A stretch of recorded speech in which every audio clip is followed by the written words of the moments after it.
દરેક પ્રકારના દુઃખોમાં ધૈર્ય રાખવું. પેલો પ્રસંગ આવે છે ને, એક શેઠ ની કન્યા જેના વિવાહ લાહોરમાં થયા.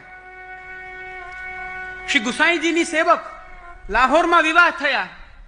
એવા દેશમાં કે જ્યાં સર્વત્ર મ્લેચ્છ છે, જ્યાં પોતાના સ્વધર્મનું પાલન જ નથી થતું, ન કોઈ વૈષ્ણવ દેખાય, ન ત્યાં શ્રી ગુસાઈજી કે એમના બાળકો પધારે, એવા પ્રદેશમાં જઈ એના વિવાહ થયા. સ્વધર્મનું પાલન નથી થતું તો એ પરિસ્થિતિમાં વાર્તા પ્રસંગમાં જોજો, 1 વર્ષ સુધી એને ભોજન નથી કર્યું, પણ ભોજનના સામે કાચા ચણા ખાઈને પોતાના દેહનો નિર્વાહ કર્યો છે. સ્વધર્મ પાલન નથી થતું તો અન્નનો કોળિયો કેવી રીતના ઉતરે? નિયમ હોય કે હું મારા પ્રભુના ચરણ સ્પર્શ કરું, ઝારી ભરું, પછી જલ લઉં, પણ પ્રભુ જ ન બિરાજતા હોય તો શું કરવું? હું મારા પ્રભુને સકડી ભોગ ધરું, પ્રભુને ભોગ ધર્યા પછી હું સકડી મહાપ્રસાદ લઉં, પણ પ્રભુ જ ન બિરાજે તો શું કરવું? 1 વર્ષ સુધી કાચા ચણા ખાધા છે.